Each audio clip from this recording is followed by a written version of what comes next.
오늘 브라운백 세미나, 오늘이 6번째 세미나가 되겠죠. 6번째 세미나를 소프트웨어 융합대학 소프트웨어학부의 이재구 교수님께서 발표를 해주시겠습니다. 강연 제목은 인공지능의 과거, 현재, 그리고 미래에 대한 내용을 발표를 해주시겠습니다.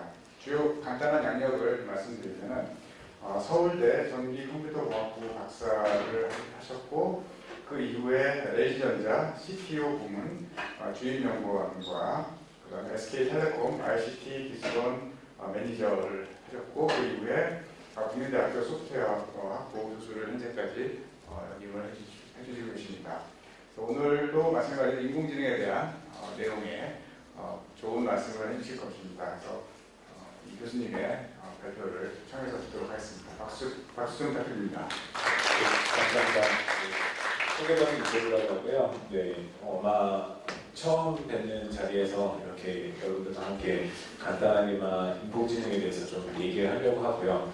오늘 제목은 말씀 들으셨듯이 인공지능의 과거, 현재, 그리고 미래라는 건 제목인데, 어떻게 보면 인공지능이라고 하는 거에 대해서 여러분들 간단하게 어떻게 변화해왔고, 그 변화해온 양상이 앞으로는 어떻게 변화될 것인지에 대한 어떻게 보면 좀 일반적이기도 하지만 같이 한번 생각해 볼 수 있는 문제들을 좀 같이 공유하려고 합니다. 그래서 아무래도 이게 테크 시리즈이긴 하지만 아마 서로 관련되어 있는 배경 지식이 다르기 때문에 최대한 설명을 최대한 쉽게 하려고 할 거고요. 네, 소개받은 이재구고요. 아마 오늘 얘기하게 될 내용은 간단한, 오늘 제가 어떤 얘기를 할 것인지에 대한 인트로가 있을 거고요. 그리고 AI라고 하는 인공지능에 대한 과거서부터 현재까지의 변천사, 그래서 앞으로 어떻게 변할 것인지에 대한 앞으로의 미래 트렌드에 대해서 좀 얘기를 하고 컨클루전 맺는 순으로 진행하도록 하겠습니다. 네, 간단하게 저에 대해서 소개하면 아까 말씀드렸듯이 인공지능에 관련된 학위를 했고요. 그리고 지금 관련된 연구들을 하고 있고요. 2018년도 2학기에 약 2년 정도 지금 안 된 것 같은데 학교에 이제 조인을 하게 돼서 지금 현재 여러 가지 인공지능 연구와 교육 활동을 하고 있습니다. 그래서 저희 연구실은 머신 인텔리전스 연구실이고요. 지능에 관련된, 기기 지능에 관련된 부분을 다 연구하고 있습니다. 그래서 다음과 같은 멤버들과 함께 하고 있고요. 오늘 제가 말씀드리고 싶은 내용은 인공지능에 대한 이제 아주 기본적인 내용에 대한 펀더멘탈한 얘기들을 먼저 드리고 싶고요. 그것들을 통해서 여러분들이 인공지능에 대해서 좀 이해를 하셨다면 앞으로 어떻게 미래의 인공지능이 흘러갈 것인지에 대한 트렌드, 제가 생각하는 트렌드이기도 하지만 많은 인공지능 연구하는 사람들이 생각하는 트렌드이기도 합니다. 그래서 그런 트렌드를 간단하게 몇 가지 정도를 이제 소개해드리면서 얘기해 드리도록 할 거고요. 네, 슬라이드가 잘 안 보이신다고 하는데 확대를 좀 부탁드린다고 하십니다. 그리고 그걸 통해서 여러분들이 각각 이제 가지고 계시는 분야와 연구 분야에 어떻게 하면 이것들을 활용할 수 있을지, 연구자도 계실 수도 있고 학교 관계자도 있으실 수 있는데, 그거를 두 가지 측면에서, 하나는 리서치적인 측면에서, 하나는 교육적인 측면에서 제가 인공지능이라고 하는 것이 앞으로 어떻게 되면 좋을 것이라고 하는 저의 생각과 다른 사람들의 생각들을 같이 공유하도록 하겠습니다. 네, 다음에 그림에 보는 사람은 아마 많은 사람들이 아마 알고 있는데 모르신 분들이 대부분이니까요. 조금 IT에 관심 있는 사람들이라면 다 알고 있는 사람 중에 하나인데, 엔비디아라고 말하는 과거에는 게임 그래픽 카드를 만드는 하드웨어 회사였었는데, 최근에 이 회사가 AI라고 하는 이런 붐 때문에 기업의 가치가 상승하게 되고 가장 영향력 있는 IT 기업으로서 발돋움을 하게 됐죠. 이 엔비디아의 CEO라고 하는 이 사람이 젠슨 황인데, 이 황이라고 하는 사람이 무슨 말을 했냐면, 약간 다소 건방진 말일 수도 있긴 하겠지만 결국에 소프트웨어가 세상을 먹여 살리고 있을 거고, 이 소프트웨어를 앞으로 먹여 살릴 것은 AI라고 하는, 어떻게 보면 소프트웨어 이전에 하드웨어 관점에서의 사고 보면 상당히 거슬리는 말일 수도 있지만 지금 현재 세상이 바뀌고 있다고 하는 거고요. 그리고 그 앞으로 바뀔 세상의 주인공은 AI라고 하는 중요한 얘기를 하게 되죠. 그래서 앞으로 AI라고 하는 소프트웨어라고 하는 것이 중요해졌고 앞으로 더 중요해질 것이라고 하는 얘기를 했고요. 이거에 대한 많은 사람들이 미래학자든 연구자든 교육학자든 다 이거에 대한 동의를 하고 있고요. 그래서 저도 마찬가지로 이런 방향으로 갖다 AI가 중요한 역량을 발휘할 거라고 미래에서 발휘할 거라고 생각하고 있습니다. 그러면 인공지능 많은 사람들이 얘기를 하는데 과연 인공지능이라고 하는 거에 대해서 먼저 잠깐 정의를 생각해 보면 결국엔 사람이 가지고 있는 지능적 행위를 컴퓨터, 프로그래밍 형태로 갖다가 구현을 시키겠다라고 하는 거고요. 그럼 컴퓨터가 목표로 하는 인간의 지능이라고 하는 것은 어떤 것이 있을까라고 하면 학습이라고 하는 부분, 추론이라고 하는 부분, 문제 해결 능력, 자연어 처리, 다양한 형태의 인공지능이라고 하는 부분이 인간의 지능을 모방하려고 하는 대상 자체가 되게 많습니다. 그래서 그런 것들을 통해서 결국에 하고 싶은 꼴은 인간처럼 행동하고 사고하는 기기를 만들겠다. 그 기기를 만드는 범주 안에 있는 것들은 다 인공지능의 영역 안에 그리고 연구 영역 안에 있다라고 생각하시면 좋을 것 같고요. 결국에는 인간의 지능을 모방해서 인간처럼이라고 하는 중요한 키워드가 인공지능이라고 하는 정의에서 이제 살펴보고 있을 거고요. 그러면 아마 인공지능 하면 가장 무엇이 먼저 떠오르실까요? 아마 인공지능 하면 여러 가지 생각들이 있는데 대부분의 사람들의 머릿속에 있는 것은 2016년의 알파고죠. 2016년의 알파고가 그 당시에 엄청나게 획기적이었어요. 왜냐? 그 전에 있었던 인공지능이라고 하는 패러다임 자체를 바꿀 거거든요.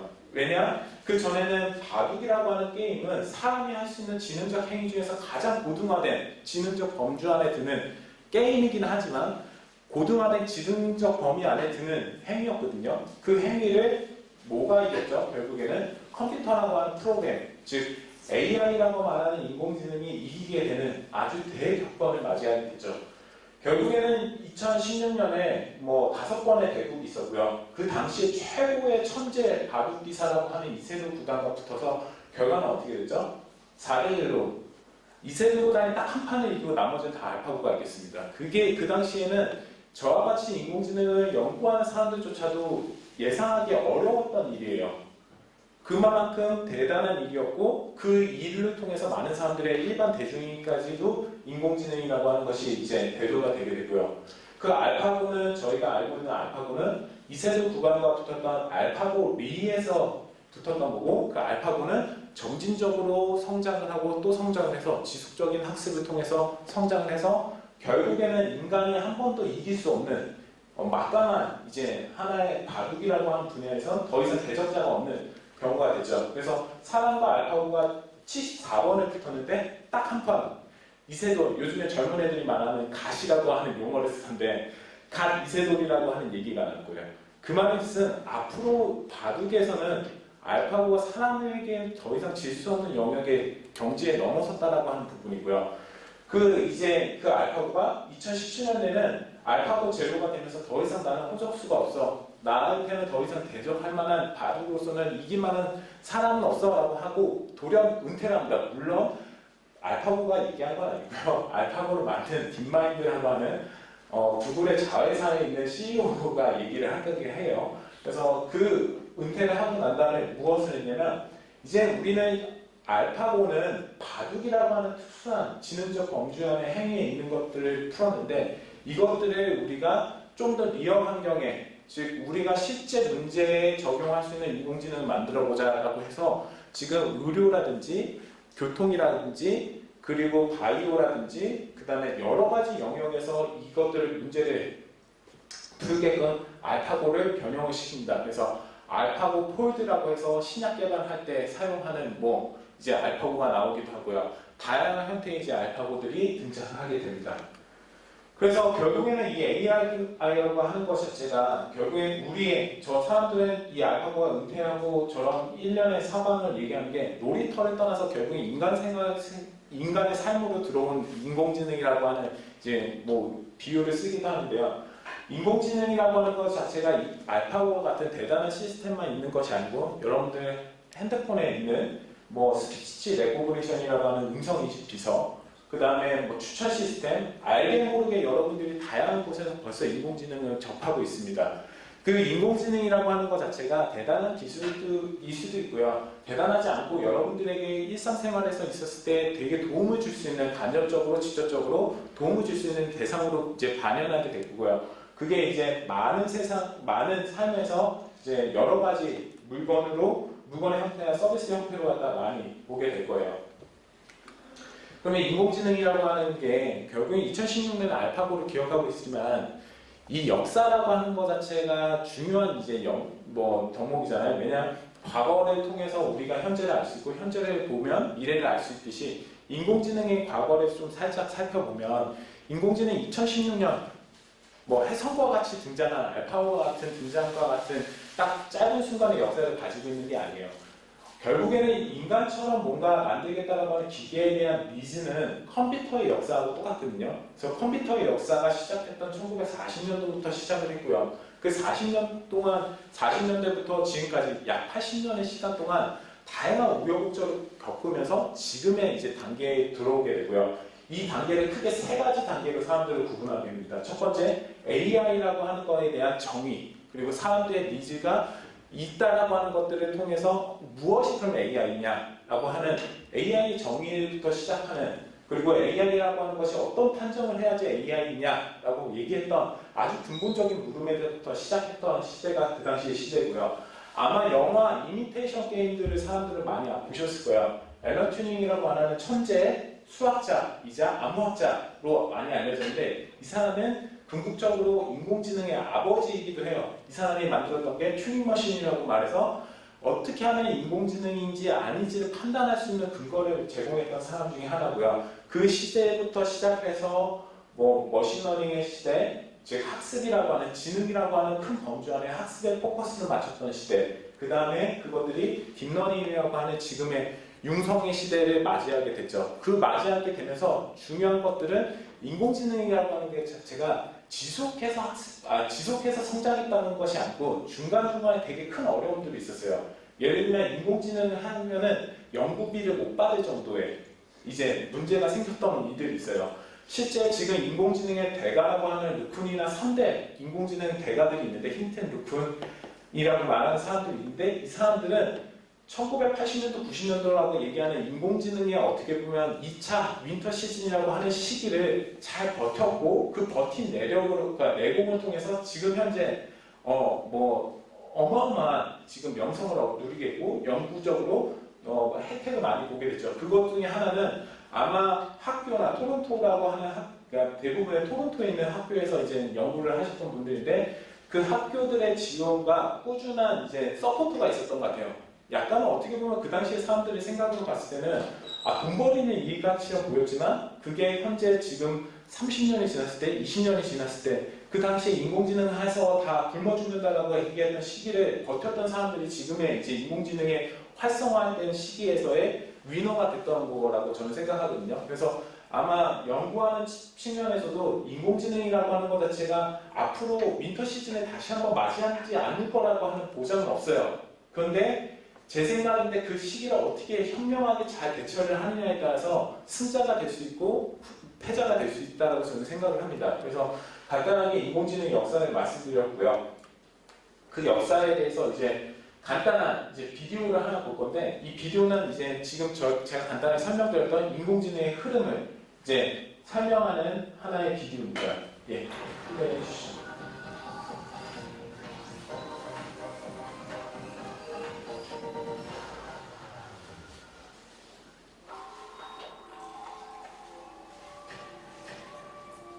혹시 소리를 켜주시면 좋을 것 같아요.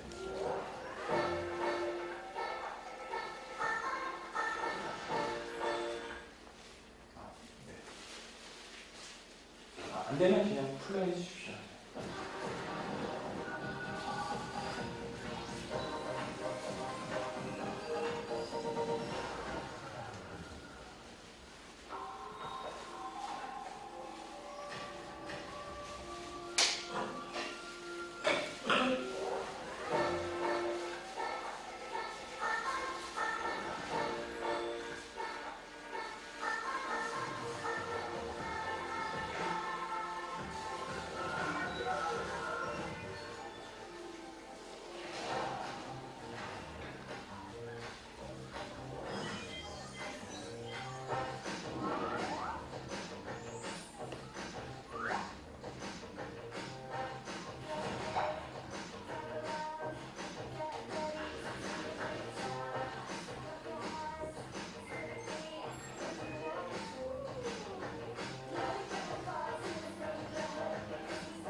영상 여기까지 보도록 하겠습니다. 네. 일단은 해당 영상은 어떻게 보면 인공지능이 어떻게 해서 변화하게 됐는지를 이제 간단하게 5분이라고 하는 영상 속에서 보여줬던 거고요. 결국엔 처음에 컴퓨터가 잘할 수 있었던 프로그래밍이라고 하는 게 규칙에 의해서 움직이잖아요. 근데 우리가 인간의 지능이라고 하는 범주 안에 있는 것들은 모든 규칙을 다 알아야 할 수가 없죠. 그것들을 헤아릴 수도 없고. 그래서 처음에 세태를 했고요. 그 세태들이 결국 2차 세태까지 하고 최근에서야 딥러닝이라고 하는 이제 융합 분야를 아까 새로운 분야 접근을 통해 가지고 결국에는 새로운 방면을 통해서 사람의 지능이라고 하는 거에 접근하게 됐죠. 네, 넘어가겠습니다. 네, 넘어가게 좀 해주시면. 네, 결국에는 이 AI의 범주 중에서 보면 크게 AI라고 하는 인간의 지능이라고 하는 범주 안에 드는 학습, 추론, 여러 가지 방면의 언어 능력까지 포함하는 여러 가지 지능적 범위를 포괄적으로 설명하고 기계를 통해서 발휘하게끔 만드는 것이 AI라고 하는 거에 이게 큰 범주 안에 들고요. 그 중에서 학습이라고 하는 부분, 즉 인간의 학습도 중요한 지능적 범위 중에 하나잖아요. 지능이라고 하는 것을 발현할 때 인간도 학습이라는 부분이 가장 중요한데 이 학습이라고 하는 부분에 이제 포커스 둔 게 기계 학습입니다. 그 기계 학습을 우리가 모든 룰을 다 알려주고 규칙을 다 알려줄 수 없는 이 학습의 방법들을 딥러닝이라고 하는 것 자체는 신경망이라고 하는 새로운 이제 구조를 통해서 이 안에서 신경망을 통해서 우리가 무엇을 배워야 되는지 무엇을 배우지 말아야 될지를 데이터를 통해서 이제 결정을 하게끔 만들어주는 게 최근에 나오는 인공지능에서의 딥러닝이고요. 최근에는 이 딥러닝 하면은 AI의 이제 전부처럼 보여지는데 결국에는 뭐 인공지능이라고 하는 큰 범주의 하나의 새로운 접근, 하나의 방법이라고 생각하시면 좋을 것 같고요. 근데 그 방법 자체가 이전에 보이지 못했던 인간이 인공지능에 대해서 접근했던 여러 가지 시도들 중에서도 새로운 이제 앞에 이전에 보지 못했던 결과들을 만들고 있기 때문에 주목할 만한 부분이라고 저는 생각을 하고요.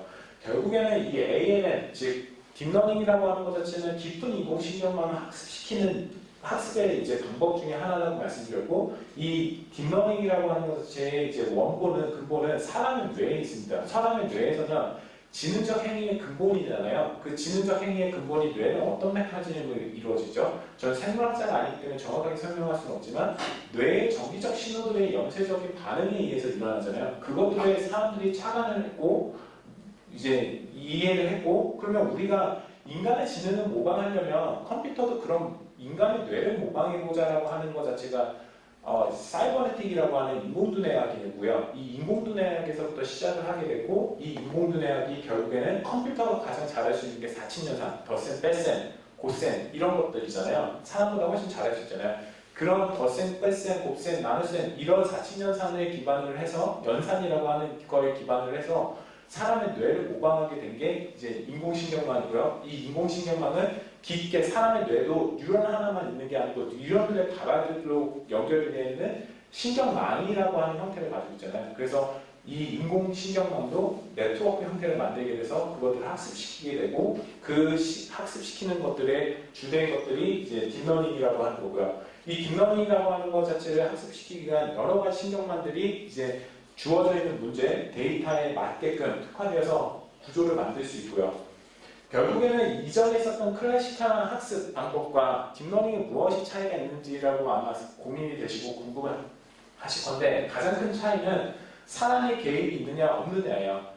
딥러닝은 사람의 개입이 없이도, 즉 사람이 개입해서 이전에 있었던 클래식한 머신러닝은 학습을 시킬 때 사람이 이런 부분들을 특징을 봐요 라고 하는 사람이 핸드크래프트 피처라고 말하는 사람이 자기가 가지고 있는 지식 기반으로 해서 이런 것들은 중요한 거야, 컴퓨터야 너 이거 보고 결정해 라고 알려주는 형태였다면, 딥러닝은 그런 프로세스 자체가 없어요. 데이터만 충분하다고 하면 데이터로부터 무슨 입력이 들어가서 결과를 만드는데 주요한 특징들이 어떤 것인지를 아까 전에 말씀드렸던 깊은 신경망에서부터 자동적으로 선택을 하게 되고 취하게 되죠. 그래서 결과를 만들게 되고요. 결국에는 머신러닝과 딥러닝의 차이는 사람들의 특징을 추출하는 접근이 있느냐, 아니면 신경망을 통해서 자동적으로 그 특징을 추출하느냐의 이 두 개의 차이점이 크게 있다고 생각하시면 될 것 같고요. 결국에는 딥러닝이 되면서 이전에 사람이 보지 못한 특징들, 사용하지 않았던 특징들까지도 신경망이 자동적으로 추출하게 되고 그것들이 의미를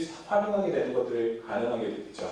그래서 딥러닝이라고 하는 것 자체는 결국엔 깊은 신경망, 사람의 뇌에서 모티브를 얻어서 컴퓨터로 구현한 깊은 신경망을 학습시키는 방법 중에 하나고, 그 학습의 중요한 요소는 연산, 즉 덧셈, 뺄셈, 나눗셈, 그리고 이런 4친연산 같은 컴퓨터가 잘하는 연산을 기반으로 해서 만들어져 있고, 그것들이 결국에는 입력이 들어갔을 때 출력이 되는데 가장 주요한 영향을 주는 표현 혹은 특징이라고 하는 것들을 자동적으로 추출하게 됩니다. 그래서 사람의 개입이 없고요. 그리고 그것들이 결과적으로 사람의 뇌와 같이럼 하나의 뉴런, 사람의 뇌도 단세포 하나로 구성되어 있지 않잖아요. 여러 가지 세포들이 유기적으로 뭔가 동작을 하는데, 그 유기적으로 동작하는 메커니즘을 통해서 결국에 계층화 시켜가지고 학습을 하는 것들을 보게 되고요. 결국에는 어떤 입력이 들어가든지 그 입력을 자기가 가지고 있는 신경망의 레이어 단위 레이어, 은닉층이라고 얘기하는데 히든 레이어라고 하는데, 이 히든 레이어 단위로 해서 의미를 분해하게 되고, 그 분해한 것들을 조합을 통해서 새로운 의미를 창출하게 돼서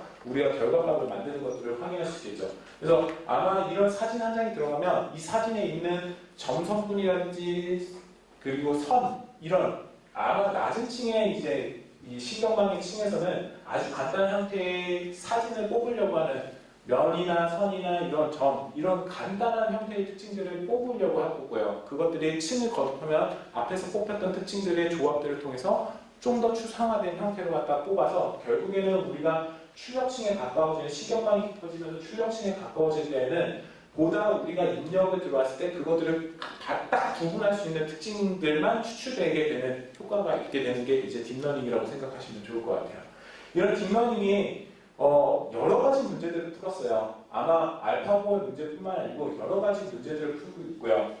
뭐 객체인식이라든지 뭐 사진이 주었을 때 이 사진이 어떤 사진인지, 뭐 클래시피케이션 분류의 문제든지 음성 인식이라든지 그리고 Q&A 시스템, 뭐 이런 여러 가지 이제 러닝, 사람의 지능적인 행위의 판단에 드는, 그러니까 포함이 되는 여러 가지 문제에 대해서 일부 사람을 이미 넘어서는 영역들이 있어요. 그래서 뭐 영상인식과 같은 부분에서는 사람을 벌써 이미 압도했기 때문에 더 이상 연구가 그만큼 뭐 많이 진전되지 않고 다른 분야로 막 뭐 이동을 하거나 새로운 분야들을 찾는데, 다음과 같이 그림에서 보다시피 여러 가지 영역에서 이 딥러닝이라고 하는 것 자체가 파워풀한 성능을 보이고 있고, 이전에 기계학습이, 클래식한 기계학습이 보이지 못한 결과들을 보이고 있다라고 하는 것들을 가지고 알고 계시면 좋을 것 같고요.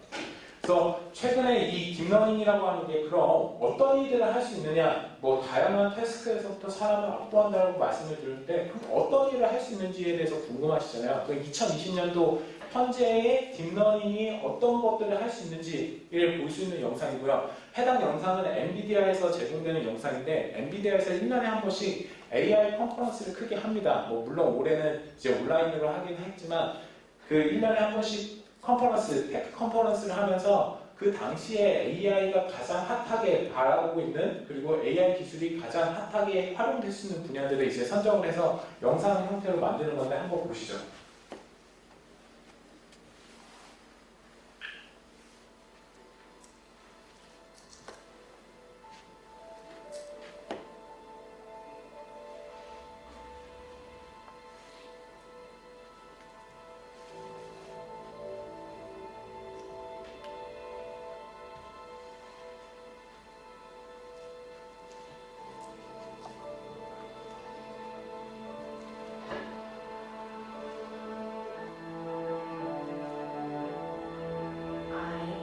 Explorer.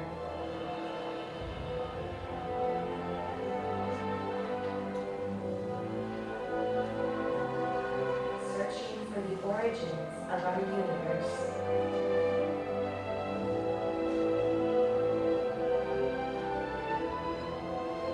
And charting a safer path to other worlds. I am the helper, moving us forward one step at a time, and giving voice to every emotion.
보시면서 재밌는 것 중에 하나는 이제 가장 뭐 고등화된 지능이라고 생각하는 의료에서도 이제 AI가 이제 조금씩 접근하고 있고요. 물론 의료계에서는 별로 그런 게 좋아하지 않아요. 왜냐하면 약간 이제 헤게모니 싸움이 있기 때문에. 근데 이제 일단 그 안에 영역으로 AI가 들어간 건 사실인 것 같고요. 그리고 또 재밌는 거 하나는 창조적인 부분, 뭐 이런 뭔가 만들고 뭐 창의적인 부분에서의 AI가 접근하지 못할 것이라고 하는데 보시면 알겠지만 작곡도 했고요. 그 다음에 뭔가 이런 예술 작품을 만드는데 찾아보시면 AI가 그린 그림이 뭐 10만 불에 팔렸다 뭐 이런 얘기를 찾아보실 수 있을 거예요. 그런 것 같이 창조의 부분, 창의적인 부분에서도 어떤 AI가 이제 영역에 도달하고 있고요. 그리고 뭐 작곡 아까지 보시면 물론 사람이 그거에 대한 연주를 하겠지만 보시면은 되게 잘 연주할 수 있는 작곡의 틀이 잘 잡혀 있다라고 생각하시잖아요. 그리고 밑에서 더 재밌는 건 뭐 이거는 그 영상하고 별개인데 요즘엔 유튜브 보시면 밑에 자막 나오시잖아요. 캡셔닝 하잖아요. 그 캡셔닝도 사람이 자막이 옛날같이 넣었을까요? 아니에요. 다 AI가 지금 여러분들이 얘기하는 것들을 다 텍스트 형태로 갖다 바꿔주고 그것들 자막을 입혀주고 그것들을 한글로 나왔죠. 한글 번역까지 했는데 생각해보시면은 뭐 영어를 좀 어려워하는 학생들보다 혹은 영어를 좀 어려워하는 일반인보다 훨씬 더 좋은 성능의 번역 품질이 제공되는 것들을 확인하실 수 있잖아요. 그만큼 인공지능이라고 하는 것 자체가 이제 여러분들의 삶에서 조금 더 가까이 그리고 오려고 하는 준비들이 되고 있다는 하는 부분들을 좀 알아주시면 좋을 것 같아요. 그래서 그럼 아까 전에 말씀드린 그러면 왜 요즘에 와서야 2016년도에 와서야 이 AI라고 하는 게 80년 동안에 이 암흑기를 끝내고 이제 활성화가 됐느냐라고 생각하시면 오늘날 이 AI가 성공하게 된 거는 크게 세 가지의 조건이 맞아 떨어졌기 때문에 첫 번째는 신경망이라고 하는 깊은 신경망을 만들 수 있는 알고리즘이나 그거에 대한 수학 연산 방법들이 제공이 되었기 때문에 뭐 학습시킬 수 있는 방법들이 제공이 되었기 때문에 일단 구조적으로 신경망을 만들 수 있다라고 하는 거에 대한 이제 가능성이 첫 번째 그러니까 요인이 이런 것들이 만족이 됐다라고 생각하시면 될 것 같고요. 그리고 두 번째는 신경망이라고 하는 것 자체가 대부분 아주 많은 컴퓨터 연산을 필요로 합니다. 이 컴퓨터 연산을 필요로 하는데 그 전에 여러분들 게임 좋아하는 친구들이나 게임 좋아하시는 분들은 보통 컴퓨터를 보시면 GPU라고 하는 장치가 있잖아요. 이 GPU라고 하는 장치가 컴퓨터 그래픽 연산 장치인데 이 그래픽 연산으로만 사용되는 이 장치를 우리가 범용적으로 신경망을 학습시키는데 즉 신경망이라고 하는 것 자체는 뜯어보면 행렬의 곡과 연산이거든요. 이 행렬의 곡과 연산을 가장 잘할 수 있는 장치가 보니까 컴퓨터 화면에다가 픽셀 값들을 뿌려주는 이 GPU 장치였던 거예요. 이 GPU 장치를 범용적으로 사용하자고 해서 GPU 형태로 갖다 만들게 됐고요. 엔비디아라고 하는 회사도 어떻게 보면 원래 게임 회사, 게임 그래픽 카드 회사인데 이런 거에 발을 잘 맞췄던 거죠. 그래서 세상이 변하는 거에 맞춰서 자기네들이 가장 잘할 수 있는 부분에 이제 어떻게 보면 연구를 했고 리소스를 투입해서 성공을 했던 거예요. 그래서 GPU라고 하는 장치 그리고 가장 중요한 거는 데이터가 만족이 되어 있었기 때문에요. 데이터라고 하는 것 자체가 학습을 시켜서 그 안에서부터 신경망에 어떤 유의미한 특징들을 뽑을 수 있을지에 대한 근본이잖아요. 그래서 이 근본 자체를 제공해줬던 이 삼박자가 최근에서 2010년도 이후서부터 그러니까 마련이 돼서 딥러닝이라고 하는 것 자체가 이제 성공을 하게 됐고요. 저는 이 성공의 요인이 반대로 말하면 제한이라고 생각해요. 이 세 가지 중에 하나라도 만족시킬 수 없으면 딥러닝이 성공할 수 없다라고 하는 게 이제 어떻게 보면 가설이거든요. 그러니까 가정이거든요. 근데 대부분 데이터가 없어서 딥러닝 못하거나 뭐 신경망을 못 만들어서 혹은 이 GPU를 뭐 연산이 고등의 연산 장치가 없어서 하는 문제들이 있어서 이제 이런 제한 사항들이 생겨요. 그래서 앞으로 제가 생각하는 딥러닝이라고 하는 거 자체, 신경망이라고 하는 거 그리고 신경망을 포함한 인공지능이라고 하는 것 자체가 이 세 가지 중에 하나의 이제 제한 조건을 이제 없애려고 하는 연구들을 진행하고 있고요. 특히나 데이터에 이제 집중해서 예전에는 딥러닝을 하게 되면 진짜 많은 데이터가 필요하고 그 안에서부터 뭐 수기를 하던 해서 라벨값을 달아주고 이런 문제들이 있었거든요. 인공지능, 인간을 대체하기 위해서 인간의 노동력을 막 착취하는 행위가 역으로 생겼던 거예요. 왜 중국이 요즘에 인공지능을 잘하냐면 노동력이 많기 때문에 라벨값을 달아줄 수 있는 아주 값싼 노동자들이 많기 때문에 그렇다라고 하는 우스갯소리가 있어요. 인공지능을 하기 위해서 인간을 녹여내는 이런 아이러니가 있는데 그런 문제들을 지금 해결하려고 하는 연구들이 지금 진행 중에 있어요. 그래서 제가 여러분들에게 말씀드리고 싶은 건 데이터에 조금 더 집중해서 인공지능의 발전이나 연구들을 바라보게 되면 우리가 뭐 그 안에서부터 인공지능을 통해서 뭔가 할 수 있는 것들이 좀 나오지 않을까 그러고요. 그리고 인공지능이 아까 전에 말씀드렸던 여러 가지 요인 때문에 결국엔 그 세 가지 중에 하나라도 만족시킬 수 없다고 하면 딥러닝이라고 하는 인공지능의 가장 핵심이라고 하는 딥러닝이 성공할 수 없다라고 하는 게 사람들한테 알려졌고 그런 것들을 해결하려고 하는데 좀 쉽지가 않아요. 그리고 더불어서 사람들이 생각하는 인공지능이라고 하는 것 자체는 지금까지 인공지능이 성공했던 아주 특수한 경우에 아주 잘 정의가 되어 있는 문제에 대해서 혹은 태스크라고 하는데 러닝 태스크에 대해서만 성공을 했어요. 근데 사람의 지능은 그렇지 않잖아요. 사람의 지능은 멀티플레이어들을 원하잖아요. 한 가지 문제만 잘 푸는 것이 아니고 사람은 한 가지 문제 푸는 게 아니고 다른 문제도 수학을 잘 풀었으면 영어도 잘 풀고 싶고 영어를 잘 풀었으면 과학도 잘 풀고 싶고 이런 거잖아요. 근데 지금의 인공지능은 약 인공지능의 수준에 머들어서 어떤 사람이 잘 정의된 뭐 수학이면 수학 하나 영어면 영어 하나 이런 하나의 것들만 잘 풀게 되어 있어요. 그래서 사람이 원하는 인공지능의 수준에는 아직까지 도달하지 못했지만 그런데 사람들의 기대감이 높기 때문에 약간 좌절을 하는 지금의 시기인 것 같아요. 그래서 연구자들도 늘 항상 이런 컨퍼런스 가면 인공지능 또다시 윈터를 맞이하는 거 아니야? 막 이런 고민 아닌 고민을 하는데 대부분의 뭐 이런 고민들이 있을 때 나오는 얘기가 결국에는 옛날보다 우리가 지금 10년 동안 이루어놨던 눈부신 발전보다는 좀 더디긴 하지만 인공지능이라고 하는 것은 제가 새로운 방향성을 모색할 거고 그 방향성이라고 하는 것 통해서 이제 새로운 분야에서부터 인공지능을 또다시 도약할 수 있는 도약대를 마련할 것이라고 하는 게 이게 제공이 되고 있고요. 결국에는 인공지능이라고 하는 것 자체가 한계도 있지만 그 한계가 있다라고 하는 것 자체는 연구자로서 해야 할 일이 많다라고 하는 이런 부분이라고 생각해 주시면 좋을 것 같고 반대로 너무 섣부른 그러니까 정책하거나 기획하시는 분들은 너무 섣부르게 인공지능으로 모든 걸 다 할 수 있다고 하면 그게 어떻게 보면 역효과를 낼 수 있다고 하는 부분을 좀 말씀드리고 싶습니다. 그런데 이제 말씀드리고 싶은 건 이제 인공지능의 발전은 계속될 거다라고 말씀드리고 싶고요. 그러면 인공지능을 이제 리서치 측면에서 스트래티지를 좀 제가 생각하는 전략을 하면 뭐 이렇게 제가 학생들한테 얘기하는 게 있거든요. 잘하는 거, 너가 잘하는 거 뭐야? 그리고 너가 하고 싶은 거 뭐야? 그리고 해야 하는 거 뭐야?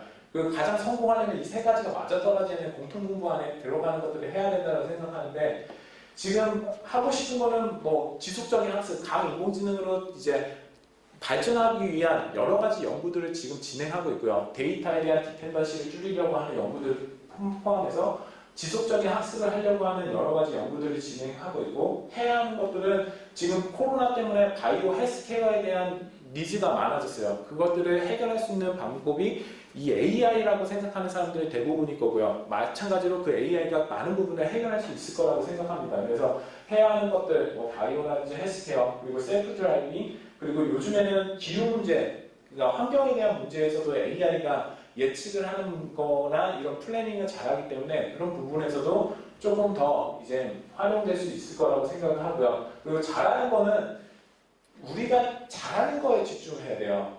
왜냐면 인공지능을 뭐 신경망을 컨티뉴얼 러닝 지속적으로 학습시키거나 인공지능을 하는 거는 구글이나 진짜 거대 IT 기업들이 훨씬 잘하는 영역이에요.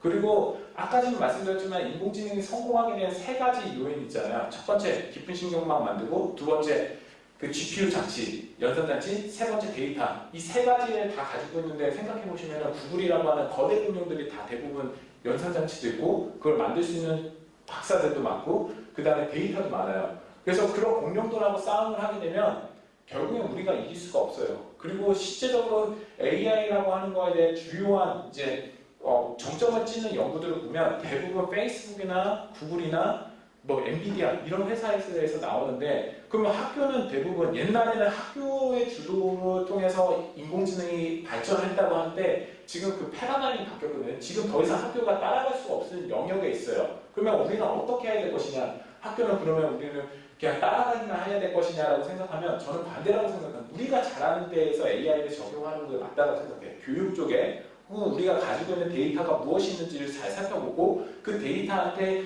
데이터에서 학습을 통해서 새로운 유의미한 값들을 어떻게 하면 추릴 수 있을까? 남이 못하는 데이터, 우리가 독점적으로 가지고 있는 데이터에다가 AI를 적용하면 우리가 여기에서 승부를 볼 수 있지 않을까? 그리고 더불어서 그것들이 해야 하는 것과 하고 싶은 것들의 부분에 있다라고 하면 좋다고 생각하고요. 특히나 학교가 가지고 있는 장점 중에 하나는 융합 연구가 가능해요. 회사는 융합이라고 하는 부분에서 조금 약하거든요. 왜냐하면 회사의 방향성이 있기 때문에 그 방향에 멀어지는 것들이 융합하기가 어려워요. 근데 학교라고 하는 거는 다학제가 가능하잖아요. 다학제 간에 융합 연구가 가능하기 때문에 저는 그 융합 연구를 한다고 했을 때 해야 하는 것과 하고 싶은 것과 잘하는 것들이 이제 머지않은 있는 이 공통 공부 안에 있는 것들을 이제 찾을 수 있다고 저는 생각하고요. 그래서 리서치를 그런 부분에다가 접근을 하면 우리 학교나 우리 연구자들도 우리나라도 후반에서 그냥 따라가는 게 아니고 선도를 해서 따라갈 수 있으니까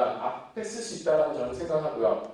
또 다른 관점에서의 교육, 저는 교육 전문가가 아니기 때문에 교육에 대해서 얘기하는 게 좀 어렵긴 하지만 제가 생각하는 건 AI라고 하는 것 자체는 결국엔 툴이거든요.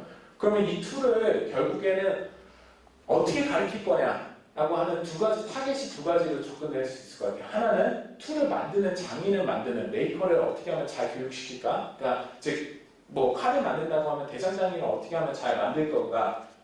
죄송해요. 대전장인 같은 메이커를 어떻게 하면 잘 교육시켜서 만들 것이냐, 혹은 그거 칼을 잘 어떻게 사용할 수 있는 방법을 사용할 수 있는 방법을 알려줄 것이냐라고 저는 비교해준다고 생각하거든요.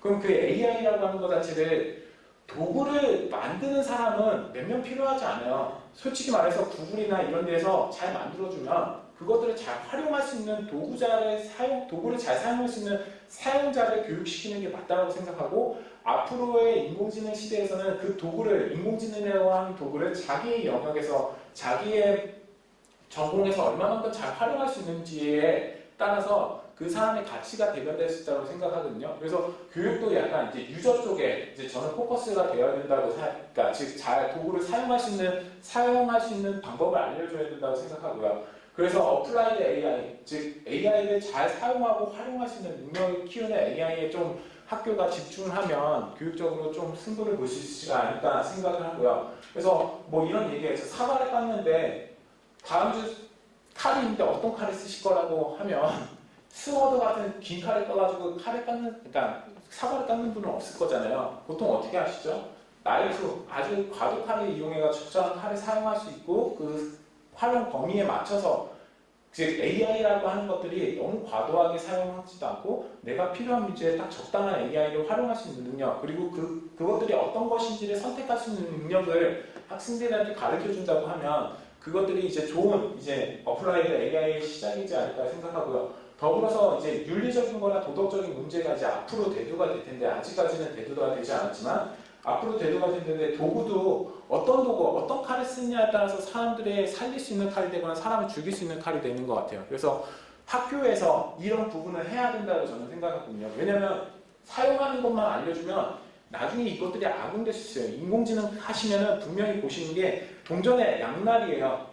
어떤 사람은 재앙이라고 생각하는 사람도 있고 축복이라고 생각하는 사람도 있어요. 그것들은 누구한테 달리냐, 그 도구를 사용하는 사람이 누구냐, 그거 도구를 사용하는 사람이 어떤 생각을 가지고 있느냐에 따라서 결정이 된다고 생각하고, 대학이라고 하는 것이 이제 뭐 전공도 해야 되지만 이런 약간 윤리적인 부분에서 약간 터치가 필요하다고 저는 생각을 합니다. 그렇게 생각하고요. 그래서 뭐 시간이 됐으니까 약간 결론을 내지면, 결국에는 딥러닝이라고 하는 것 자체가 이전에 인공지능이라고 하는 거나 기계학습이 뭐 접근하지 못했던 새로운 이제 주목할 만한 결과들을 보이고 있고요. 결국엔 딥체인지가 딥러닝을 통해서 이제 발현이 됐고, 결국엔 이 딥러닝이라고 하는 것 자체는 어려운 게 아니고 사람의 뇌를 모방한 깊은 신경망을 선형적, 비선형적 연산이라고 하는, 컴퓨터가 가장 잘하는 연산을 통해서 구현시킨 구현산출물이다라고 하는 정도로 알아주시면 좋을 것 같고요. 그리고 딥러닝 자체는 파워풀하기도 하지만 반대로 말해서 단점도 있습니다. 그래서 이 단점을 어떻게 극복하느냐가 앞으로 이제 미래의 인공지능 연구하는 데 핵심일 거라고 저는 생각을 하고요. 그러면 우리가 어떻게 그것들을 할 것이냐, 는 아까 전 말씀드렸듯이 우리가 제일 잘하는 필드에서 싸움을 해야 된다고 저는 생각하거든요. 그래서 인공지능이라고 하는 거에 특히나 데이터에 주목을 해서 우리가 독점적으로 가지고 있는 데이터, 그 데이터를 통해서 학습을 했을 때 어떤 유의미한 값을 가질 수 있는지에 대해서 좀 이제 접근을 해보면 영구적으로 조금 뭐 좋은 결과를 나올 거라고 생각하고, 더불어서 급격하게 변화하는 이제 영역입니다. 6개월 전의 기술이 지금 더 이상 정답이 아니에요.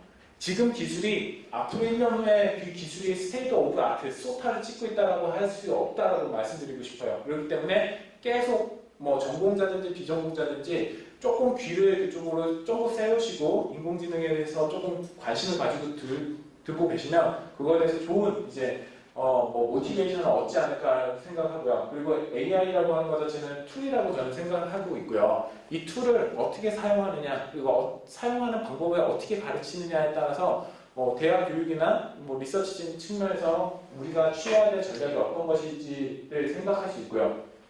그리고 AI만 잘하는 건 아니에요. AI는 결국에 사람도 결국엔 자기의 지능이 어떤 분야에서의 두각을 나타내야지 그것들이 이제 의미가 있는 거잖아요. AI도 마찬가지예요. 그냥 AI 모델 만들었어? 이걸로 끝나는 게 아니고요. 그 AI가 실제 어떤 문제나 다른 필드에서 일어나고 있는 문제들을 실제 해결했을 때 유의미하고 그것들을 해야 된다고 생각하는 이네이블로서의 역할을 해야 된다고 저는 생각하거든요. 그렇기 때문에 인공지능이라고 하는 이 AI가 중요하고요. 앞으로 여러분들이 어떤 연구를 하시든지 어떤 분야에 계시든지 이 AI라고 하는 것들을 통해서 좀 더 좀 도움이 될 수 있는 방향으로 좀 생각하셨으면 좋겠다라고 하는 게 제가 오늘 말씀드리고 싶은 이제 짧은 40분, 50분의 시간 동안에 말씀드리기 내용입니다. 예. 예, 정말 좋은 말씀 감사드립니다. 박수 좀 부탁드립니다. AI 초보자라기보다는 이제 막 시작하려고 하는 입장에서 아주 좋은 퍼스펙티브를 주신 아주 훌륭한 강연이었다고 생각을 합니다. 저 이제 질문을 받겠습니다. 질문하실 분 누구든지 손을 들고 질문해 주시면 됩니다.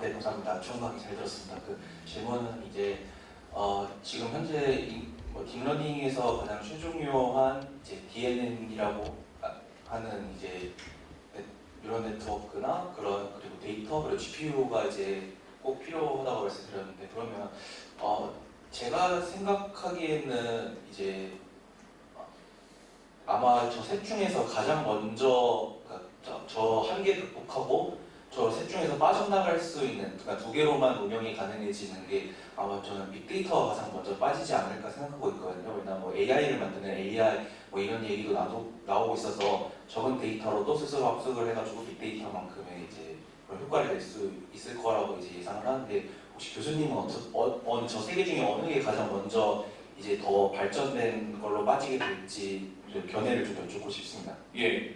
제가 생각하기에는 뭐 세 가지 다 중요합니다. 그리고 말씀하신 부분도 연구하고 있는 사람들이 연구하는 부분인데요.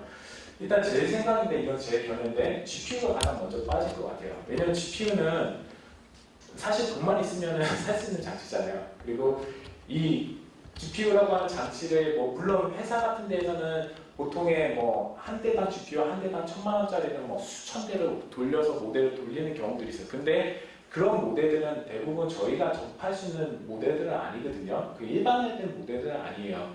그래서 GPU라고 하는 것 자체는 싸게는 30만 원, 50만 원, 그리고 엔비디아라고 하는 그래픽 회사들이 점진적으로 코스트를 낮추고 있거든요. 그렇기 때문에 GPU에 대한 의존성은 좀 낮아질 거라고 생각하고요. 물론 엣지에 있는 연구를 하려면 아주 좋은 성능의 GPU가 필요해요. 학교도 마찬가지로 학교가 이제 코스트 싸움이 안 되기 때문에 기업체하고 문제가 되는 게 이제 GPU 가격에 이제 따라갈 수 없는 것 때문에 이제 문제가 되는 경우가 많아요. 모델 돌리고 싶은데 회사에서 돌리는 GPU 장비들을 나는 똑같이 돌릴 수가 없거든요. 왜냐면 너무 비싸니까. 그래서 그런 차이들이 있는데, 반대로 말하면 범용적인 일반적인 AI를 할 때는 GPU에 대한 이제 의존도는 좀 낮아진다라고 저는 생각을 하고요. 그래서 GPU가 가장 먼저 빠지고, 그 다음에 DNN이라고 하는 부분, 아까 말씀하신 것처럼 요즘에는 모델을 만드는 이제 오토ML이라고 하는 범위인데, 자동 오토메이티드 머신러닝이라고 해서 신경망을 만들겠다라고 하는 컨셉으로 이제 연구들이 진행하고 있는데, 뭐 아직까지는 아주 간단한 형태의 신경망밖에 못 만들어요. 근데 이제 그것들이 점점적으로 발전하면 말씀하신 것처럼 이 딥러닝을 만드는 아키텍처에 대한 구조의 의존성도 낮아질 거라고 저는 생각하고요. 그럼 남은 게 뭘까요? 데이터거든요. 사실 데이터가 가장 이제 좀 민감해요. 빅데이터 아까 전에 뭐 줄이는 뭐 퓨전 러닝이나 적은 수의 데이터로도 학습시키려고 하는 연구들이 지금 진행되고 있긴 하지만 아직까지는 가야 할 길이 멀고요. 데이터에 따라서 학습시켜놨던 게 데이터가 좀 변화되면 학습의 결과가 떨어지는 문제들이 있어요. 그럼 사실은 이게 우리가 원하는 범용적인 인공지능 범용에 들어가지 않거든요. 그럼 그 의존성을 낮추려고 하는 연구들이 많이 진행되는데 아직까지는 조금 데이터에 대한 의존성이 좀 많이 남아있는 편인 것 같아요. 그래서 저는 데이터를 좀 집중해서 보는 이유 중에 하나가 연구도 그렇게 흘러갈 거라고 생각하는 이유 중에 하나가 결국엔 데이터를 어떤 데이터를 사용하느냐에 대한 부분과 그리고 그 데이터를 어떻게 활용할 수 있느냐 즉 적은 데이터를 사용해서 학습을 할 수 있느냐 없느냐 이런 문제 즉 데이터에 대한 의존성 자체가 조금 이제 아직까지 풀리지 못하고 풀어야 될 숙제라고 저는 생각을 합니다. 그래서 문의하신 부분에 대해서 제 생각을 좀 말씀을 드렸고요. 네. 예. 저희 제가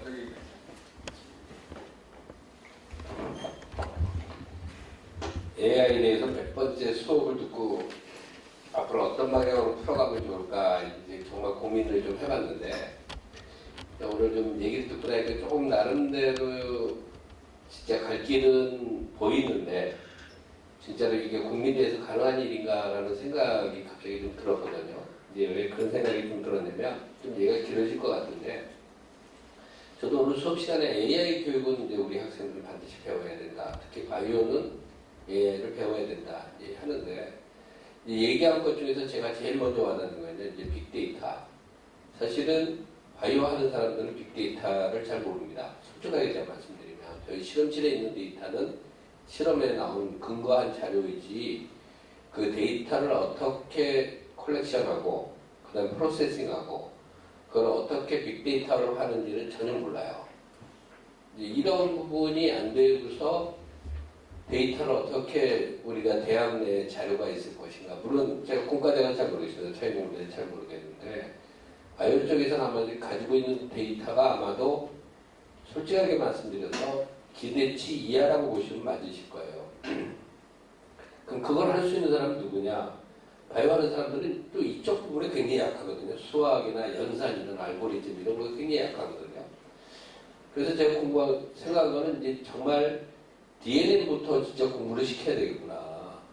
근데 저 DNN에 대한 이론이 정말 신경망에 대한 이론이라면 정말 바이오를 배우는 사람들은 배워볼 만하지 않을까.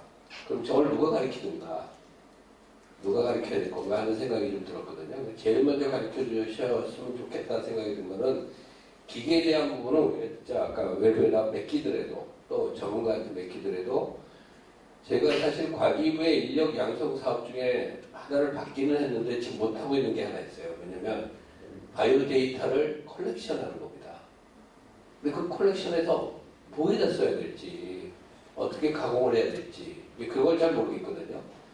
그게 하나가 있었고 그 다음에 저 DNA에다 또 어떻게 연결을 할 건가 이런 것들이 전혀 아닌 상태에서 물론 다학제간 운영 교육은 분명히 필요한데 제가 보기에는 펀더멘탈은 하나도 안 되는 것 같거든요. 저 자신도 그렇고 그러니까 가르치는 교수자의 입장도 모르고 학생들도 어떻게 가야 될지도 모르는 상황에서 우리가 AI 교육을 가야 한다고 바이오가 그 AI 교육에서 굉장히 중요하다. 이런 얘기는 좀 굉장히 어려운 얘기인 것 같아서 이 부분에 대해서 제가 이제 두 가지, 그러니까 데이터를 컬렉션하고 가공할 수 있는 프로세싱할 수 있는 교육을 좀 해주셨으면 좋겠다라는 거 하나고 그 다음에 DNN에 대한 교육을 정말 이거는 좀 해야 되지 않을까. 근데 DNN을 교육을 시키려면 이게 뇌과학하고 뇌공학적인 개념도 분명히 들어가야 되거든요. 그것도 없이 그냥 알고리즘적으로 짜듯이 짜진다고 해서 저 DNA는 더 이상 발전을 못할 거라고 생각이 들어서 제가 길게 말씀드린 건 이제 두 가지. 우리 학교가 빅데이터에 대한 교육은 어떻게 할 건가? 그 다음에 이제 DNA에 대한 교육은 어떻게 할 건가? 이거에 대한 질문을 드리고 싶습니다. 네.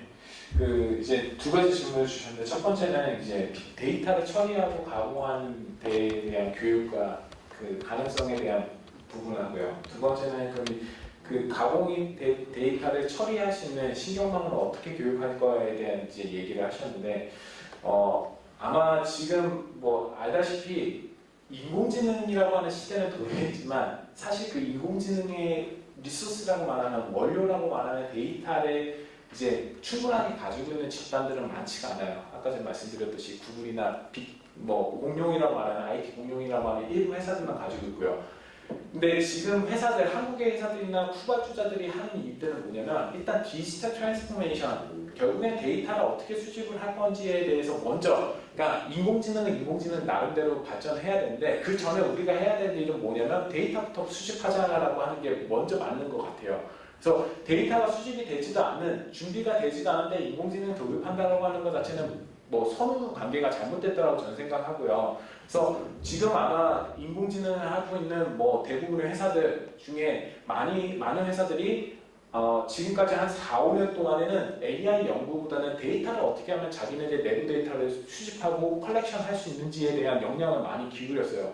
지금도 아마 보시면은 AI 전문가를 뽑긴 하지만 더 비유적으로는 빅데이터 엔지니어링을 하는 사람들, 즉 데이터를 처리할 수 있는 사람들을 훨씬 더 인력적으로 더 많이 뽑았거든요, 그동안에. 그리고 앞으로 한동안은 더 그럴 것이고, 그러면 결국엔 디지털 트랜스포메이션이라고 하거나 데이터 트랜스포메이션이라고 하는 DT를 누군 먼저 하는 사람이 결국엔 AI를 적용할 수 있느냐 없느냐가 판단이 될 거고, 학교 교육도 마찬가지라고 생각해요. 그래서 뭐 그러면 데이터를 처리하고 수집하는 이 교육을 누가 할 것이냐라고 생각하면 일단은 데이터이기 때문에 이제 소프트웨어나 이제 컴퓨터를 했던 사람들이 제일 잘하는 분야이기도 해요. 근데 반대로 말하면 그 사람들이 그냥 단순하게 모든 정보를 일령일령이라고 하는 처리하는, 그냥 컴퓨터 사이언스 하는 사람들이 처리하는 방법에 하면 분명히 누락이나 오류나 잡음이 들어갈 확률들이 많아요. 그렇기 때문에 지금 그 분야의 전문가에 의해서 어느 정도 컨설팅을 해서 그것들에 대한 니즈를 정리를 하고 그것들을 저장할 수 있는 것들을 이제 컴퓨터 사이언스 하는 사람들이 해야 된다고 저는 생각하고, 교육도 마찬가지라고 생각하거든요. 그래서 어떻게 보면 어떤 데이터에 대해서 학생들을 교육할 건지에 대한 이제 세부 안을 좀 말해주시면 그거에 대응되는 데이터 처리할 수 있는 플랫폼이라든지 처리 방식들을 좀 이제 저희가 같이 고민을 해야 될 것 같고요. 두 번째 말씀하신 그 인공지능 DNA 신경망은 그럼 어떻게 교육을 할 것인지에 대해서는 일단 말씀하신 것 같이럼 그 생물학이나 이런 사람의 뇌 과학에서 비롯되어 있는 건 맞긴 한데, 아무래도 이제 풀어쓴 게 신경망 같은 경우에는 컴퓨터가 잘하는 사친연산에 기반해서 알고리즘에 의해서 돌아가는 부분이 좀 많거든요. 그래서 아마 개요적인 부분, 사람의 뇌에 대한 부분은 저희가 좀 교육기관의 앞부분에는 좀 개요를 설명해주고, 그 다음에는 학생들이 혹은 첨가자들이 그거에 대한 개념을 어느 정도 잡았다고 하면 그게 신경망으로, 인공신경망으로 구현이 됐을 때 어떤 것들이 그 안에서부터 컴퓨터가 잘할 수 있는 연산에 의해서 구현이 될 수 있는지를 이제 좀 매핑을 시켜주면, 많은 부분은 아니더라도 앞에 개요 부분만 좀 설명을 해주시고 생물학적인 부분을 설명해 주시면 좀 이해가 돕지 않을까라고 저는 생각을 해서요. 이게 맞는 건지 모르지만 이런 것들 자체가 팀팅 클래스의 부분에서 해결을 해야 된다고, 팀티칭을 통해서 해결되면 좋겠다고 생각하고요. 많은 스탠포드나 MIT나 이런 데 부분에서 다학제를 하는 연구자들은 보시면 알겠지만 컴퓨터 사이언스 하는 친구인데 바이오 데이터를 보고 있고요. 바이오 하는 친구인데 컴퓨터 사이언스 하는 친구들이 꽤 많아요. 그리고 요즘에는 순수 CS만 하겠다, 순수 바이오만 하겠다라고 하는 부분에서의 연구는 더 이상 의미가 없는 것 같아요. 그래서 약간의 융합적인 교육을 해야 되지 않을까, 좀 원론적인 얘기긴 하지만 그런 부분에서 저는 딥러닝이라고 하는 부분이 특히나 좀 더 집중해서 학교에서 좀 전체적인 커리큘럼이나 이런 방향성 같은 것들을 다 같이 모색을 해보는 게 필요하지 않을까라고 저는 생각을 합니다. 그래서 말씀하신 대답에 좀 원론적인 대답이긴 하겠지만 제가 생각하는 건 좀 융합의 측면에서 같이 토론할 수 있고 교육적인 트랙에서의 어떤 부분들을 같이 만들어가는 과정이 필요하지 않을까 특히나 생각을 하고 있습니다. 오늘 세미나 너무 잘 들었습니다. 다름 아니라 그 AI가 성공할까지 중요한 요소가 일단 데이터라고 생각합니다. 근데 그 데이터도 쓸 수 있는 게 있고 쓸 수 없는 게 있는데 쓸 수 없는 게 저는 과감하게 말하면 한 80%? 가비지가 데이터 많다 생각하는데 그런 한계를 좀 극복하기 위해서 데이터 어그멘테이션이나 그 트랜스퍼 러닝 같은 방법론이 지속적으로 연구되고 있습니다. 여기까지 이제 잘 됐는데 그 내에서 요새 이제 리얼 타스크라 해가지고 신경신경망의 최대 약점인 explainable AI 그 설명 가능한가에 대해서 많은 그 이야기가 나오고 있는데 혹시 교수님께서 어떻게 생각하고 계시는지 좀 여쭤보고 싶습니다. 네, 뭐 일단 좀 공부를 좀 하신 것 같아요. 트랜스퍼 러닝이나 이런 부분에 대해서 좀 아시는 것 같아서 조금 이제 좀 전문적인 용어를 좀 섞어서 쓰겠습니다. 일단 말씀하신 것처럼 데이터에 대한 의존성을 낮추려고 하는 문제의 접근으로 트랜스퍼 러닝이라고 하거나 퓨전 러닝이나 이런 부분에서의 연구들이 있고요. 최근에는 그것들이 도메인을 바꿔서, 그러니까 트랜스퍼 러닝은 내가 가지고 있는 데이터가 조금 다른 셋의 비슷한 유사한 양상의 데이터로 갖다 바뀌어도 학습의 결과를 재활용하겠다라고 하는 개념이잖아요. 근데 그거를 그렇게 하지 말고 사람이라고 하는 것 자체는 뭐 이게 좀 극단적인 표현이겠지만 수학을 잘하는 사람들이 수학을 잘하는 사람은 과학을 잘하는 확률들이 있잖아요. 그럼 거기에서 공통적인 분모의 그러니까 규칙을 배우는 거잖아요. 그런 것 같이 도메인이 달라도 수학이라고 하는 도메인, 과학이라고 하는 도메인이 다르더라도 도메인 간에 좀 유사성이 떨어지더라도 학습을 시킬 수 있는 방법들이 나오고 있고요. 그게 도메인 어댑테이션이나 도메인 제너럴라이제이션 연구예요. 그런 식으로 데이터에 대한 의존성을 좀 낮추고 범용적인 학습을 하게끔 주어져 있는 문제를 해결하려고 하는 특징들을 잘 배우게끔 하려고 하는 연구들이 진행 중에 있고요. 그런 연구들을 진행 중에 있다라고 하는 것은 아까도 말씀드렸듯이 데이터에 대한 의존성을 낮추려고 하는 연구의 접근이고, 아까 전에 Explain AI 얘기를 하셨는데 Explain AI는 좀 결이 조금 다르긴 해요. 물론 비슷한 결이 있긴 하지만 결이 다르다라고 하는 것 자체는 결국에 신경망이 입력이 들어가서 출력이 나오는데 그 안에서부터 파라미터들이 수만 개, 뭐 적게는 수만 개, 많게는 수억 개 이상이에요. 뭐 요즘에 나오는 것들은 거의 뭐 조 가까이 되는 파라미터를 쓴다라고 해요. 뭐 GPT-3 같은 거는. 그러면 그 안에서부터 모든 연산이 어떤 것들이 일어나고 있는지 트래킹이 가능합니까? 불가능해요. 그래서 거의 블랙박스라고 얘기하거든요. 신경망이 입력이 들어가는데 아웃풋이 나왔는데 왜 나오는지 모르는 게 일반적인 신경망의 그건 블랙박스였어요. 근데 그거에 대해서 사람들이 왜 이런 결과를 도출하게 됐는지에 대한 설명이 필요한 부분들이 있잖아요. 그런 영역에서의 연구들이나 응용 분야들이 있을 텐데 그런 부분에서는 설명이 필요하다. 그러면 왜 이런 결과를 도출하게 됐는지 중간중간에서 우리가 그걸 설명할 수 있는 요인들을 찾겠다라고 하는 게 Explain AI고요. 그 Explain AI를 통해서 어떻게 보면 신경망이 왜 동작하게 됐는지에 대한 메커니즘을 조금 이제 설명할 수 있는 것 같아요. 그래서 Explain AI는 조금 결이 다르긴 하지만 그 신경망이 왜 동작하는지에 대한 동작의 근거를 이제 제공해주는 이제 연구 방법이라고 좀 알고 계시면 좋을 것 같고요. 그래서 그런 것들도 일부의 태스크에 대해서는 아까 전에 말씀드렸던 컴퓨터 비전 문제에서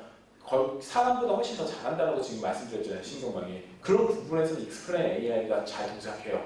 근데 이제 범용적인 다른 부분에서는 왜 이걸 잘 되는지를 좀 설명하는 게 아직까지 좀 해야 될 것이 많은데 뭐 그래도 특정된 부분에서 연구자들이 좀 오랫동안 연구한 데에서는 Explain AI도 왜 개라고 하는 사진이 나왔는데 그 개에서 어떤 부분이 지금 주요하게 영향을 줬는지에 대한 하이라이트를 해주거나 시각화를 통해 가지고 설명하려고 하는 혹은 그거에 대한 리스닝을 걸어주는 것들이 이제 요즘에 Explain AI 부분입니다. 그래서 그런 부분에서 좀 많이 연구가 되고 있고 다른 응용에서도 그런 Explain AI를 적용하려고 합니다. 컴퓨터 비전뿐만이 아니고요. 네.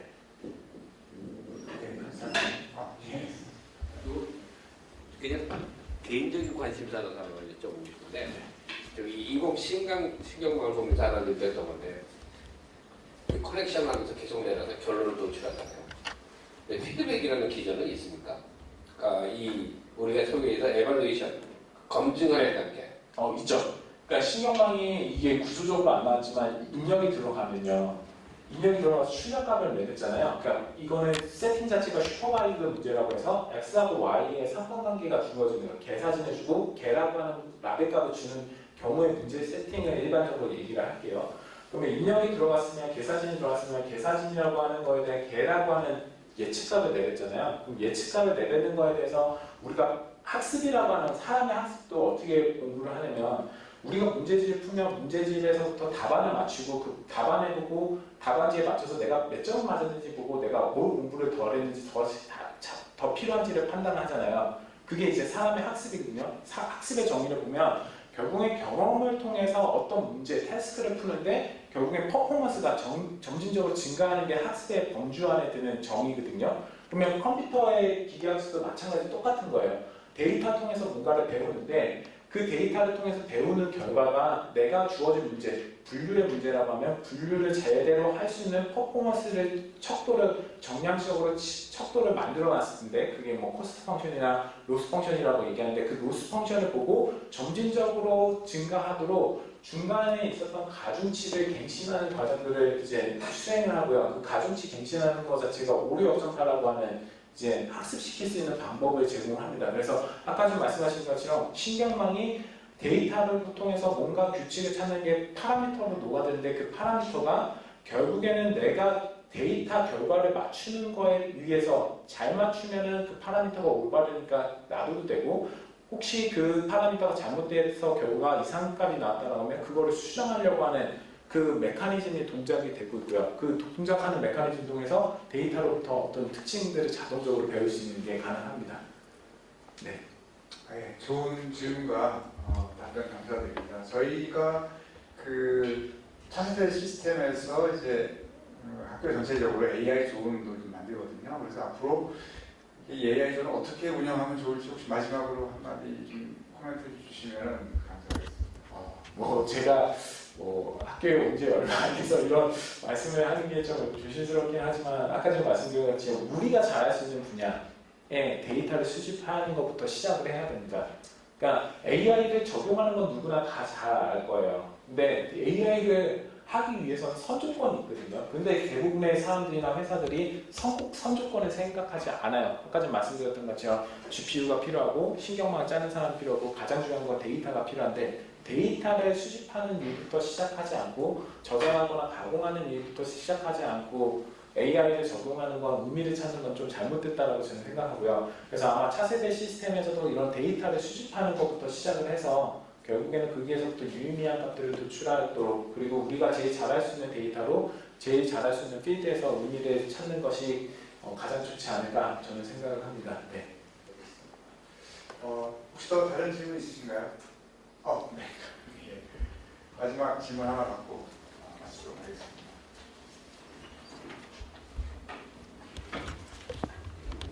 안녕하십니까. 강연 잘 들었습니다. 그 실무적인 관점에서 좀 궁금한 게 과거에 그 챗봇을 구축하다가 엎어진 경험이 있거든요. 근데 그때 썼던 솔루션이 뭐 업체에서 온톨로지라는 솔루션을 들고 와서 저희에게 질의응답 내용을 한 수만 개를 입력을 해라. 그렇게 해서 한 3만 개 정도까지 진행을 하다가 그게 엎어졌습니다. 그래서 이제 제가 궁금한 건 이렇게 Q&A를 데이터를 그냥 저희가 노가다로 쌓는 게 과연 AI인지 그 온톨로지라는 게 실체가 있는 기술인지 그게 궁금하고요.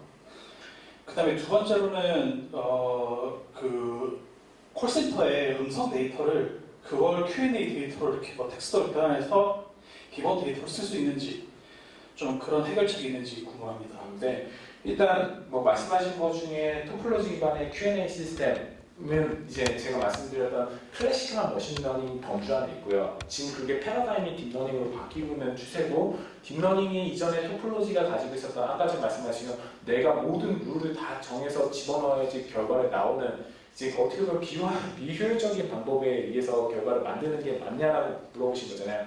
예, 그게 사실은 안 되고 잘못된 방법이고요. 지금에는 딥러닝을 통해서 그 안에서부터 의미를 찾아가는 이제 접근을 쓰고 있고요. 뭐 어떤 예제를 보시면 좋냐면 구글의 듀플렉스라고 유튜브에 찾아보시면 컨버세이션을 살아나고 하는데 되게 물러가듯이 해요. 그러니까 어느 정도 수준이면 서로 농담 따먹기를 하거나 상대방이 영어를 제대로 못 알아들어서 영어권 사람이 아닌 것 같아요. 그 사람이 영어를 제대로 못 알아들어서 동문서답 하는 것까지도 제대로 대응을 해서 그 AI의 그 비서가 대응을 하는 예제가 있거든요. 그 듀플렉스라고 하는 기술인데 그게 2018년도 기술이거든요. 근데 아직까지 여러분들 스마트폰이나 구글폰에 들어가지 않는 이유는 악용된 사용 소지가 있기 때문에. 근데 기술은 벌써 발전해 있고요. 그리고 그런 2018년도에 나온 바트 기반의 아마 그런 음성인식이나 지금 작년에 나온 GPT-3라고 말하는 모델들은 보시면 아까 전에 말씀하셨던 Q&A를 거의 완벽하게 해요. 데이터만 그냥 막 뿌려주면. 그래서 뭐 사람하고 거의 일반화된 성능, 그러니까 일반화된 지식의 범주 안에 드는 뭐 너 소녀시대 알아? 라고 말하면 걔가 소녀시대 알아? 라고 얘기하고 누구누구 있지 않아? 막 이런 식의 대응을 하는 형태의 컨버세이션이 가능하게 되고요. 뭐 물론 그 GPT-3가 아직까지 한글이 안 돼 있어요. 아마 네이버한테 물어보니까 네이버도 이제 GPT-3가 잘 되는 걸 알고 있고 그런 연산장치가 너무 많이 필요해서 지금 뭐 그걸 구축하고 있고 그걸 뭐 곧 한글화 시킨다라고 하는 거 보면 그런 API, 즉 네이버 같은 데서 GPT-3 같은 범용적인 이제 언어 모델을 기반으로 한 모델을 만들어주면 그것들을 저희가 API 형태로 갖다 유료를 사용해서 그거를 이제 시스템에다 적응하면 Q&A 시스템이나 뭐 입학에 관련된 거나 뭐 범용적인 국민대에 관련된 뭐 역사라든지 이런 것들을 물어볼 때 대응을 할 수 있는 머신이 가능할 거라고 저는 생각을 하고요. 그리고 두 번째 말씀하셨던 컨버세이션 하는 그런 데이터를 집어넣어야 되느냐라고 얘기했을 때 아니요, 그렇지 않아요. 그냥 우리가 가지고 있는 데이터화 되어 있는 어떤 국민대에 대한 정보가 들어있거나 우리가 알려주고 싶은 입학 정보라든지 그런 것들이 있다라고 하면 그것들을 그냥 뿌려주기만 하면 돼요. 그러면 그 안에서부터 질의응답을 한 사람들의 필요한 정보들을 어떻게 보면 그 에이전트가 그 AI 에이전트가 대응해서 해주는 것들이 가능하게 될 거고요. 근데 이제 아까 전에 말씀드렸듯이 한글은 아직까지 안 되고 있어요. 그래서 좀 한글이 되면 그런 부분에서의 고민들이 좀 해결되지 않을까라고 저는 생각을 하고 있습니다. 네. 예, 감사합니다. 이게 너무 시간이 오래돼가지고 더 많은 토론을 하고 싶은데 다음 기회로 미루도록 하겠습니다. 이럴 때 좋은 강연을 해주신 교수님께 감사드리고 저희가 간단한 저 장학금단 기념품 좀 준비했습니다. 자, 감사합니다. 박수 좀 부탁드리겠습니다. 감사합니다.